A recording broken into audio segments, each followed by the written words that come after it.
Hello, I'm Rosalind Esche of dearreader.blog. Welcome to our Crime Scene podcast, which focuses on crime fiction writers.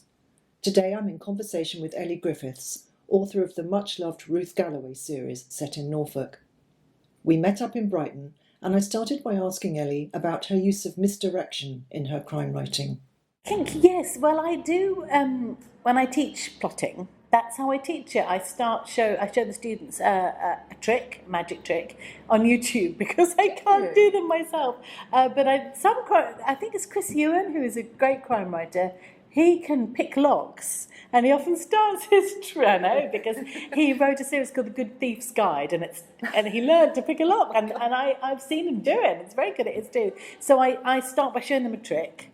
And I break it down, and of course that's what you use in your writing. So you have the build-up, and then you have, and the build-up should involve you getting, an emotional attachment to the person. So it could be the magician doing their patter. Yeah. Then you have the jeopardy, so it's when the magician shows you the sword and how sharp it is, and the guillotine.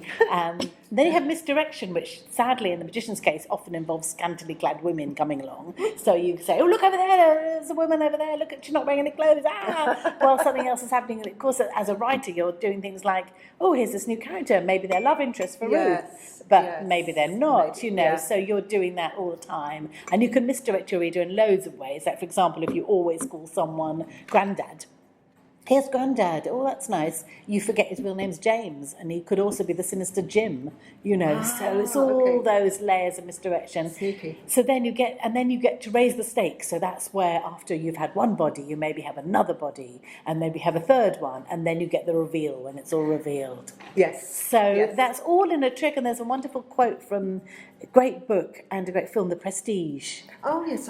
Christopher Priest, and there's a great quote where he says something like, so the magician, it's in three parts. First of all, the magician shows you something, an ordinary thing. And quite often, I find this interesting, the magician will get you to tap, say it's a pack of cards, to get you to tap it. I mean, there's nothing in that tap, but you're involved then.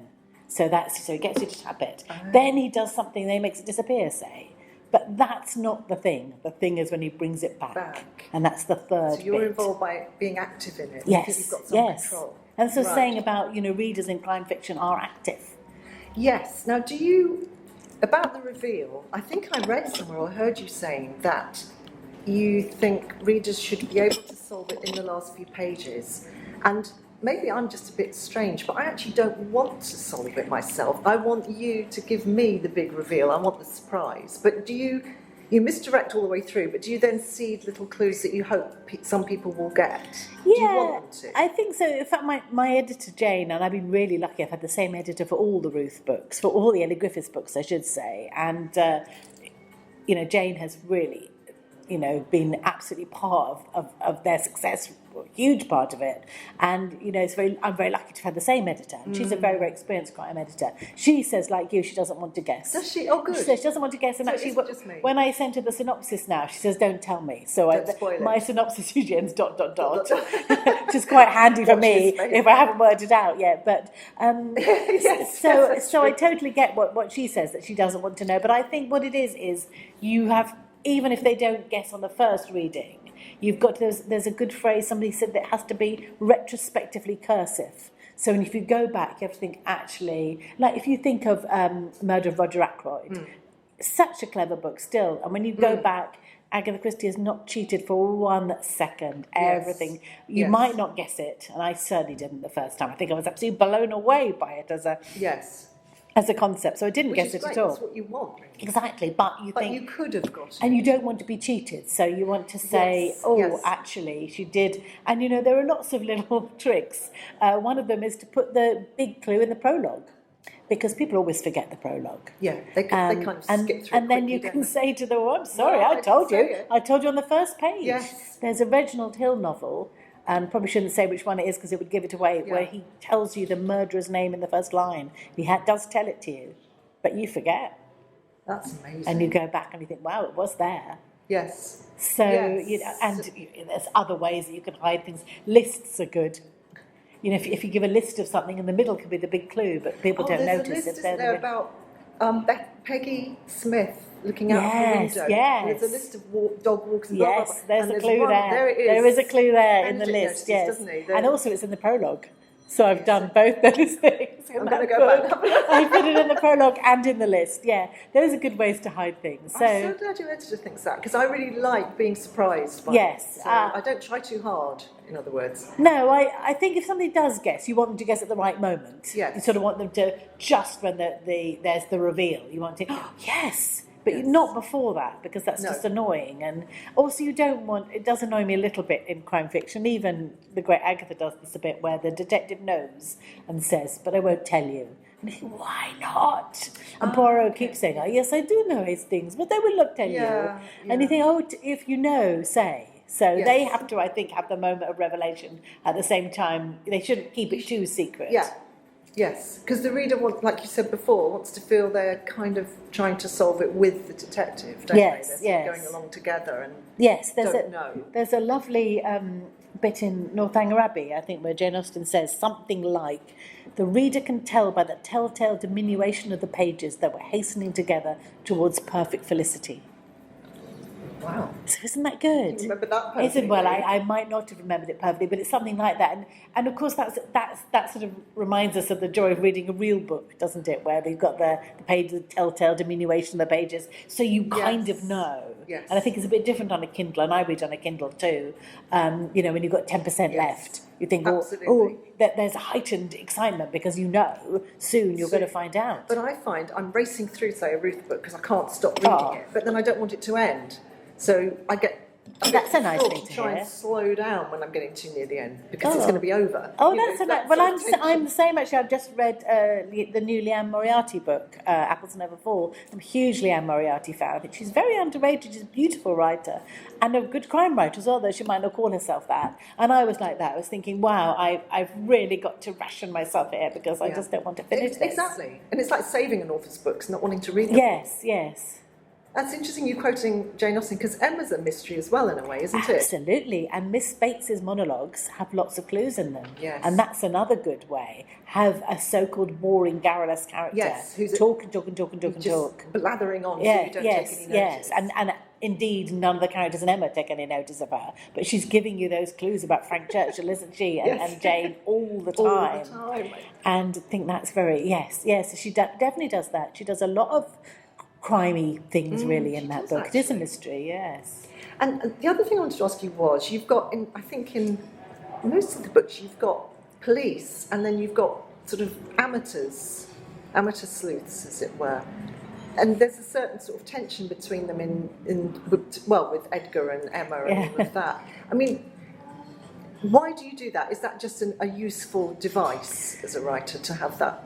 I think it is, and to be honest, I don't really know enough to write a straight police procedural in the way that Peter James does, that's just the police. Although actually I do have a police advisor who also advises Peter James, Graham Bartlett, who was the chief superintendent of Brighton Hove, who's written brilliantly about policing Brighton Hove actually. And he does advise me on the police, but I didn't meet Graham till about book 3 in the Ruth series. So I think the first 3 have very little actual policing in them. I was going to ask you about that as well. Have you worked with the police? And then suddenly, when I met Graham, I think I did meet him at a Peter James launch actually, and suddenly, you get a bit more policing because I found out what they do really. They do. I did actually have a retired policeman who helped me with the first few books, but because he had been retired a while, might even be responsible for Nelson's rather old-fashioned attitude, because I sort of put that onto Nelson, and Graham obviously has retired young because he was a victim of police having to retire after so many years of service. Yeah. But actually he's a young man and his son's a police officer, so he knows what's going on at the moment really. So yes, I like that though. I quite like in Postscript Murders you get Harbinder, obviously the detective, and her sort of irritation with the amateurs, bumbling their way through. Yes, I think you you would. I'd be furious. Yes, and also it is the fault of crime fiction to make us all think we know the answer. Yeah, and I know we're both big fans of the 19th century. Think of the Road Hill House case. That real case that Inspector Witcher solves. Hideous crime with Brighton links as well. Yes. The amateurs were sure they could solve it. Yes. And Wilkie Collins and Charles Dickens were guilty of this too. They were constantly writing to each other, trying to solve this case. I love And that, sort of, I love that those too. too. But Yeah. I do, and Ruth Collins is my favourite writer, as you know, and he uses elements of that case in the He does in the Moonstone. Moonstone, Yeah, brilliantly. because whereas Witcher examines the night clothes for blood, they examine them doing for it for paint. paint. Yes, Yeah, it's so like clever. dialing it down. That's Yeah. so Yes, clever. yes. But they were sure, I think, and there is a snobbery about it. They, as intelligent, maybe middle class people, could solve it That's better what I than was the going to ask. working class It's a officer. class thing, It is isn't a class thing, I think, and in the Is it golden. Sherlock Holmes? Sorry. And in the golden age as well, you know, Yes. you do get, bumbling police officer, and then Lord Peter Wimsey comes in and solves Swans it. around, And, you know, that hobby. And Sherlock Holmes is a bit like that Yes. because, you know, Lestrade and the others at Scotland Yard are a bit patronised, aren't Yes, they? they are. He's the great brain and genius. Yes. If I were police, I'd be furious about it because it's a kind of arrogance, isn't it? It is, and there is a sort of, I mean, we were talking about Enid Blyton early on, and no doubt that she is a crime writer. But do you remember her police officers as PC Goon? And there is a PC plot. And you think, yes, and these are noddy books, but even so, you know. Well, even so.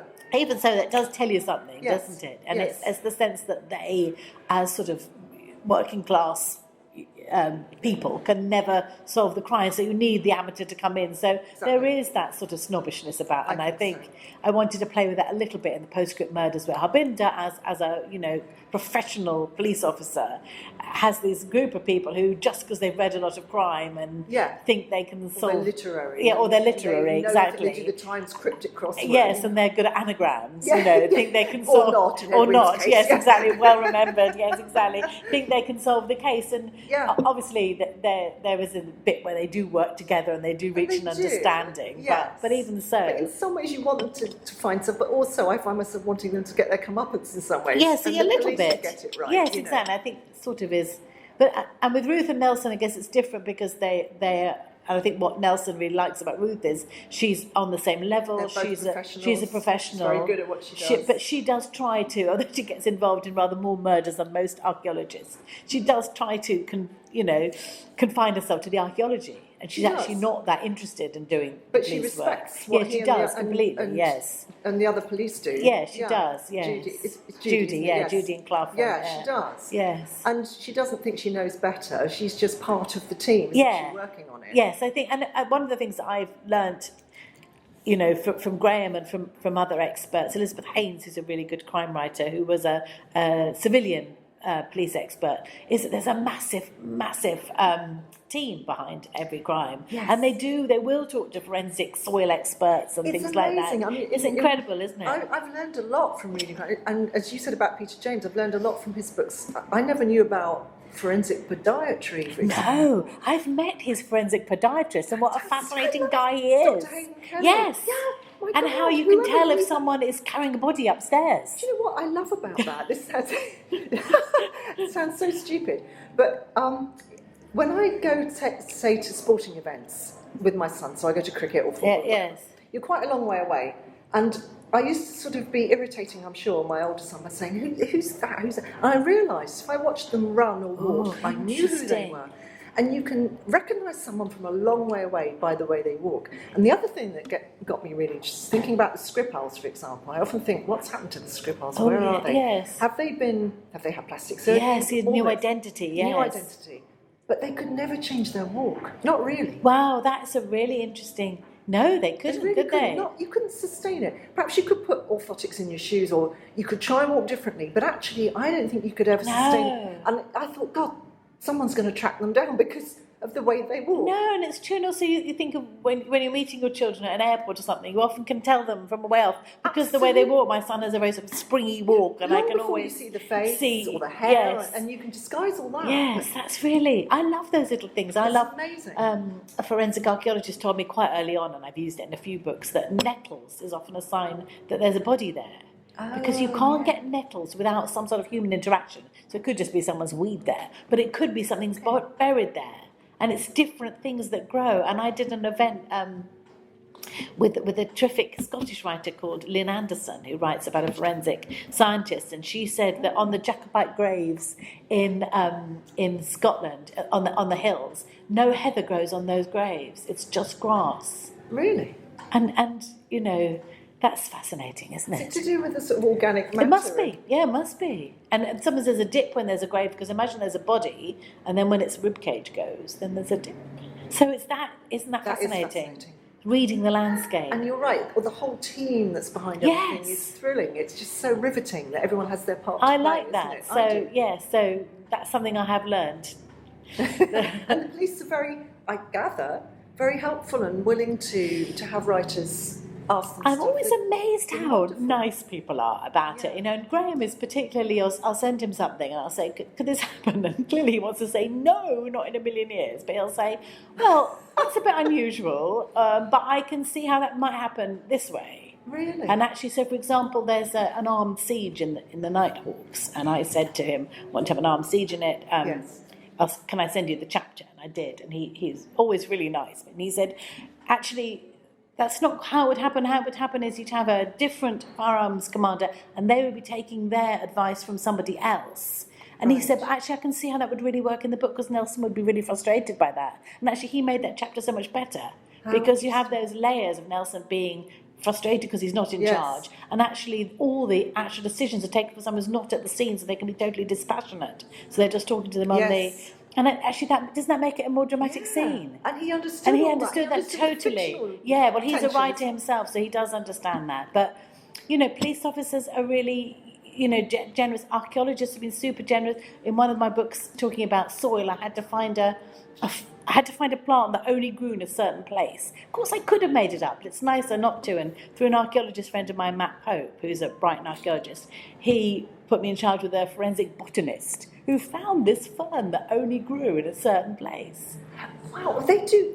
They also, yes. So they managed to solve crimes partly by saying, I'm sure I have read that in a book. Yes, these spores are on the body, and it can only have come from this place. And there are those specific things. So, but even down to so the Woman in Blue is set in Walsingham, sort of ballad. Yes. And I actually went on a pilgrimage to research it, and I was very honest with the priest who was leading it, and I said, I'm obviously going to be very respectful, and I understand the prayer experience. I'm going to enter into that, but I'm also researching a book. Yeah. And he was so keen, and in fact he was almost too keen. We'd be in a chapel and everyone would be lighting candles, and we were all very sort of silent, and Father Kevin would be shouting at me, "Tom, do you think you could kill someone with a thurible?" And yes, probably. And everywhere we went, he was saying, "Oh, I can see this would be a good man." Everyone was looking at him a little bit. Father Kevin does get a mention in that book. Because he was really... But he didn't mind, and he was... I think there's something about a crime novel that does, despite yourself, it gets people really interested. Well, we're sort of hardwired to solve problems. Yes, I think we are, yes. We really need them and can't let go till we've got the answer. No, I think that's part of it, isn't it? That's part of the fascination. There's a book, what is it called? The Science of Storytelling, I think it's called, from a scientific point of view, and it's all about that, about the hard wiring and how experiments have been done on Science people. Of Storytelling. Yeah. I must look that up. Somebody, Will Storr, I think he's called, Storr. Oh, okay. And there've been experiments done with people where they're given a puzzle to solve and they cannot stop till they know, and it's a sort of desperation. I'll look it out and send you the That's so interesting, because I think that is what is in our head, isn't it? As we're hastening together towards perfect felicity in the books, we're trying to solve it. We want to work it out. I mean, I think there's some sort of maybe golden age mysteries that are just a puzzle, aren't there? Yes. Without having much, as the poison chocolates case, where there are so many different answers to it. But I think probably what modern crime fiction does quite well is you're also really involved in the characters. I agree. I absolutely agree. I think they have so much more depth. I do think so, and I do think there is an argument for there being a second golden age. I mean, you think of people like sort of Sarah Hilary and Jane Casey, Denise Mina, so many really good crime writers at the moment. I think it's great to have the puzzle, which everyone loves, but also the human element and the development of relationships. And in a series, I wanted to ask you about that. That's a way of keeping a series fresh, isn't it? That you've got a new plot each time, the crime plot, but you need to continue the personal lives of the main characters that keep recurring. And that keeps people coming back because they want to follow their lives and developments, don't they? I do think that's true, and I do think that is why people like series, and it is the development of the characters. I mean, Miss Marple, bless her, doesn't change at all. I don't think during the course of the books, but it's because I'm one of the 12 writers have been asked to write a new Miss Marple story for her centenary next year, and I'm one of them, which is such a such an honour, really. But it is one of the better things about it, why it makes it possible, is she's not always centre stage in all the books. She's sometimes there first person by someone else, and she's sort of there in the background. So that makes it a little bit easier. But I think generally speaking nowadays we do go to series because of the character, and they keep us coming back. And they say there are only so many plots, don't they? And I don't think, and not every time can you think of a massive killer twist, know. But what makes each book different is the characters and how they interact and how they're growing. And Ruth has a child, and that's quite a nice way of being able to see time passing. I started the last book and I thought, goodness, Kate's nearly 11. She's going to be going to secondary school. You think that's the same shock you have with your own children. You think, wow, time has passed and she's got older. And I think... Yes, and then the tension about the relationship with Nelson. And in the last book, right at the end, I was really surprised, and friends of mine were too, at that wonderful scene at the end where he's talking to his mother. Oh, yes. That was so moving and so unexpected. And you think, gosh... she's bringing to bear what happened to her. Oh, and good. Talking to him, and you're thinking, what's going to happen now? Good. I can't wait. Nelson's mother's one of my favourite characters, Maureen, and I've been waiting to bring her back in. But and also there was a slight theme in that book about sort of parents being actual people as well, because Ruth is having discussions with her bereaved father, and where he's moving forward with his life, and so I wanted that to be part of that book. But yes, good. I'm glad you like that bit. Absolutely. So, but those are the things as well when you have a big cast of characters. I like Maureen, Nelson's mother, but we haven't actually seen her in person since Dying Fall. So it was quite nice to be able to bring her back in, and Ruth's brother as well reappears in that book. We haven't seen him since Outcast Dead. So we've never yet met Judy's parents. I think we might have to meet them, and So it's nice when people come in and out. Yes, exactly. Yes. And with a series, you live with characters a very long time, over years. How is that? What does that feel like? And do you have favourites? Do you sort of feel they're almost real people? Yes, you do in a way. I mean, although you try and remember there's still words on a page, really, but definitely. And I'm certainly attached to Ruth and Nelson in a way that, that means that I can't ever really just treat them as words on a page, really. I have that emotion. But I do have favourites, one of my favourites to write, and that doesn't necessarily mean, is Justice, the heroine of my children's books, A Girl Called Justice. And that's because she is very much based on my mum and on the stories she used to tell about being at boarding school. She used to write stories as well. And because Justice has many of the elements that my mum had as a character, sort of resilience and bravery, she's actually a great person to be with, and she cheers me up a lot. So I write a Justice story, a Justice chapter every Friday to cheer myself up. Oh, so she's in some ways she's my favourite character to write. Whereas Cathbad, I do like as a character. Yes, I find it quite hard to write from his point of view, and I've done that very rarely in the books. There's a little bit in the new book, and there's a bit in Dying Fall from his point of view. And I wonder if that's because, although I respect his worldview, I don't totally share it. So it's kind of quite hard to write without looking at him from the outside. Yes. So it you wonder how much he really does believe. And if you're being him, you have to know. But also Ruth's boss Phil, who is quite an it's quite an unappealing character, really, in the books. But suddenly in the Lantern Men, I had not even a chapter, just a brief bit from his point of view where he's cycling home. First time I've ever been in his point of view. And it totally changed my feelings towards him. So I'd always sort of slightly been sort of slightly sneery at him when he grows a beard and he loves being on TV and those things. But when you're him, you can't take that slightly sneery outside tone. No, it's a bit like being in his shoes, isn't it? And he's cycling home, and they're having a dinner party, and he stops to buy something for the dinner party, and he thinks, oh, I'll get some after eights because my mum used to buy those for dinner parties. And suddenly I think, oh, Phil, it's a shame that then he gets hit by a car. That's really interesting that makes you more sympathetic to your own creation. It is funny when you write in their point of view. It's a separate entity that you haven't understood fully. I love that. Yes, definitely. And what's that? That's 12 books in. That's wonderful. It took me 12 books to understand that. And with this series, do you feel, God, how am I ever going to end this series? Do you want to end it? Will you end it? do you know how you'd end it? It's a bit like, for readers, there's this anxious moment when you think of Edwin Drood, you think, bloody hell, if only Dickens had just written it down. Yes, yes. Do you... But that's partly the writer's revenge, isn't it? I'll take it with me. I'll take it with me. You can't. No. And I certainly won't leave it to my sisters to write. I like Lee Child has done, though his brother is a writer. I can see why he's done it. Or do you just see it going on and you don't? Or will it come to you at one point? Do you think you'll suddenly think, yeah, okay? It will come to an end, or at least there'll be a pause. And I couldn't see that pause. But funnily enough, writing book 14, The Locked Room, set during lockdown, did change something in me, and I think lockdown changed things in lots of us, didn't they? And I could suddenly see how it was going to end. So now I can, really? And it won't be that far off. Oh, right. but it might not be an end forever. But there'll be, and I will obviously so keep it might writing. Not be forever. It could be a lull. Yes, could be a lull. Yes. Okay.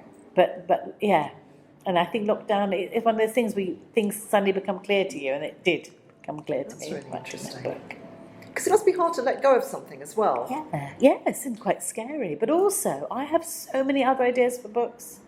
Do you? Completely different projects? Yeah, so many ideas for different series, different characters. But you're so prolific. I was going to ask you about that, about having all these different detectives. Is that quite unusual?